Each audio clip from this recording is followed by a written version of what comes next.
Welcome back to the channel. My name is Angelo Christmas, and this is me documenting my journey to $20,000 per month as a remote closer.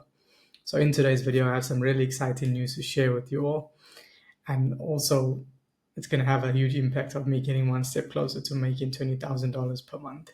Before we get into that, though, I just want to reflect on my journey so far, which has been a roller coaster, to be honest. So, back in May last year, when I just got into sales, I actually started as a high ticket closer on a really good fitness offer. And my short time there made me realize that, it doesn't always matter how hard you're willing to work, because I was one of the most hardest working people on the team. I think I took the most calls, or if not the most, at least like top three from over 150 sales reps. I took the most calls, I believe.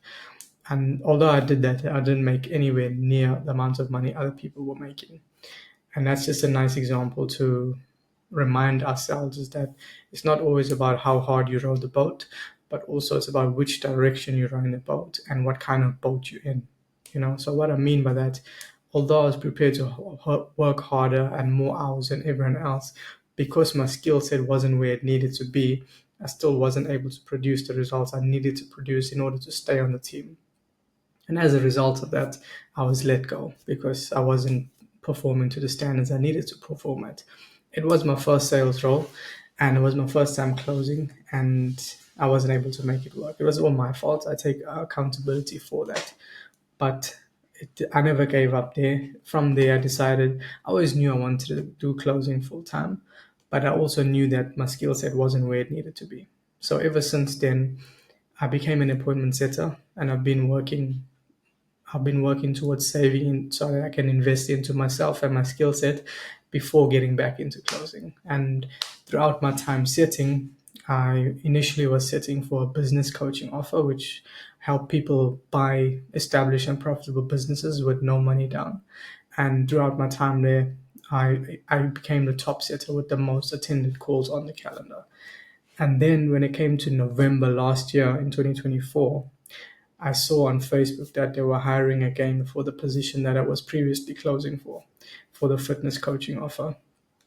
So I was like, fuck it, I'm just gonna apply. I haven't yet saved the amount of money I needed to invest into coaching and like developing my skill set. But I knew it was a good opportunity, and I have been working on my skills, even though haven't yet invested into coaching. So I knew that I could close better than I was before. So I decided to apply. And when I did apply, I DM'd the guy that originally hired me the first time, and he initially didn't want me to close because from the last thing he knew that I wasn't able to close at the rate they wanted me to. But I never take no for an answer. I gave him my little rebuttal, and he was like, "Okay, we'll give you a shot, but you'll first have to prove yourself as a setter for about 6 weeks." And this was in November. And since then, I was like, "Okay, done." I became a setter for them, and I changed offers. And my main goal was just to use that opportunity to show them that I can prove myself, so that I can just start closing, because that's what I wanted to do. At that point in time, I also decided to invest in my skill set and developing as a closer, because I knew that I wanted to put myself in the best possible situation so that when I do start closing again, I know that I can close at the percent I need to close. So fast forward about a month later, I've more than enough proved myself as a setter, and by dominating ever since I joined this offer, I was a top setter. Uh, I've got like more than double the amount of dials a second setter has, and more than triple the second setter's bookings. So yeah, I've been working like 10 to 12 hours a day, 7 days a week since then, and that's excluding me doing training and developing as a closer as well. So it's been pretty intense. Been enjoying it though. And after 6 weeks passed, I messaged him to figure out like, okay, when can I start closing? I've more than proved myself. And then he basically told me that they're not hiring anyone, and they can't hire me at the moment because the lead flow is slow and this and that and this and that. I was like, damn, I only started working as a setter so that I can move into closing. But They said that if I wanted to close, I had to pay them $3,000 to $5,000 to close there. I was like, I don't have that money to spend at the moment. I can't do that. So I ended up just leaving. I ended up not worrying about closing there anymore. And it was a bit of a bummer because I've been working my ass off to show that I am worthy, and I've done more than enough, more than good of a job doing that as a setter. But it is what it is. Obviously, we can't always have a control on the outcome we get in life, but we can do what we can to focus on the inputs. And by me working my ass off as a setter, it still helped me grow as a person. It still helped me make the money I needed to make to, cover the investment for the program and also my expenses as well. And then after being denied for that position, it was bad in the moment, but I'm actually happy it did happen because now I'm going to get into the good news I wanted to share. I'm actually onboarding onto a new offer as a closer. And I just got like the email 2 days ago. So I'm in the process of doing the onboarding process. And I'm so excited to start closing again because I see closing as something like pretty high level. And especially because I've failed in the past with closing, I kind of see it as a pilot. No one can just jump into being a pilot without getting their license first. So for the past few months, I've been developing myself. I've invested into training and coaching and mentorship so that I can, get my license as a closer. And now I feel like I'm really ready to start closing again. I have a mentor that's done what I want to do. I have a strong support network of people that are doing what I want to do. So I'm really excited to see how quick we can get to $20,000 per month. And the good thing with this offer that I really like about them, you can generally tell that they care about helping people and they don't just care about making money. They care about the customers, and two, they care about the salespeople. Like they really want to help people grow, not just in sales, but even outside of sales too. And the culture is really nice. I feel like I'm gonna really enjoy it there based on what I've seen so far.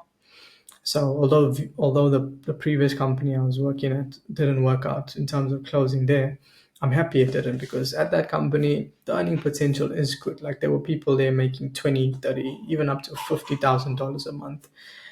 But they just treated you like a number. It's just like a volume game for them. They just care about getting sales and making money, which isn't always a bad thing.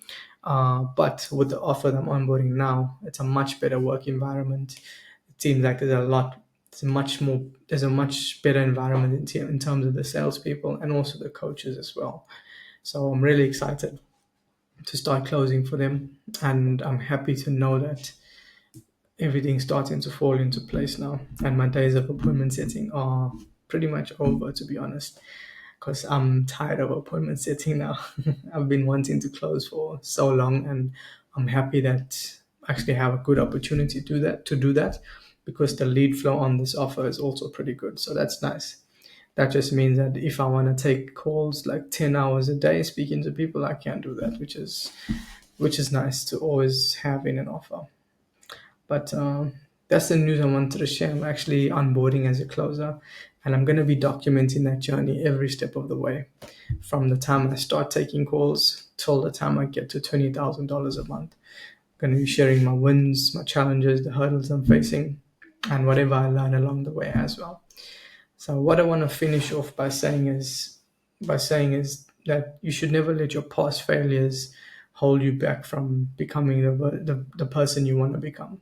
Because initially I did fail with closing, and although I did fail, it was a huge setback for me in my life financially and personally. But I just saw it as part of the process. I understood that the problem was me. The only reason I failed is because it was my fault I didn't make it work. I wasn't good enough. I didn't have the skill set needed to make it work. So I was able to take ownership of the situation and realize that I'm the problem. And that goes for anything in life. Whenever you find yourself in a dark place, the best mental model you can have is that you are responsible for putting yourself in that situation. No matter what happened, even if what happened was out of your control, you are still responsible for that because it is your life, and it's also up to you to make the changes necessary so that you can get yourself out of that situation, and make sure you do your best so that you never end up in that situation again. But if you don't take ownership of the situation, if you don't take self accountability, you will never view it as a you problem, and you're always just going to continue living life thinking that life just happens to you. But once you start adopting this mindset, whenever you're faced with a problem, you're gonna just see it as feedback, because that's all it is. Whenever we fail, you need to just look at it as feedback. So for my example, when I failed with closing back in 2024, I analyzed the situation, I took feedback, I realized, okay, I wasn't good enough. How can I get better so that next time this happens, I don't fail? I can develop myself as a closer. I can, watch videos online to improve. I can train with people. I can invest into my skill set. And over the past few months, I've done all those things to ensure that I'm putting myself in the best possible situation to know that when I do start closing again, I crush it, which I know I will do because I've invested into my skill set. I've put in the hard work. I'm surrounded with supportive people that are doing what I want to do and are on the same path as me. But if I didn't self-analyze at that time, I wouldn't be where I am today. I would have just said, sales is not for me. I'm not cut out for this. People that win at sales, or there's something different about them, and just went on to the next thing. Figured something, went to try something else. But the truth is, anything can work. You just got to be willing to apply yourself. Hope that was helpful for anyone watching this. I'm really excited to see what the future holds in terms of closing for this new fit. It's a fitness offer as well. So I'll be helping people onboard into fitness coaching, and then that'll help them reach their goals with fitness. And super excited. I can't wait to share the journey with you guys here and witness myself getting to $20,000 per month and sharing whatever I learned along the way. So if you found this video interesting or helpful, please do leave a like, leave a comment as well. And if you're new to the channel, please subscribe as well. And I'll look forward to seeing you guys next week for the next video. Have an amazing day and stay safe.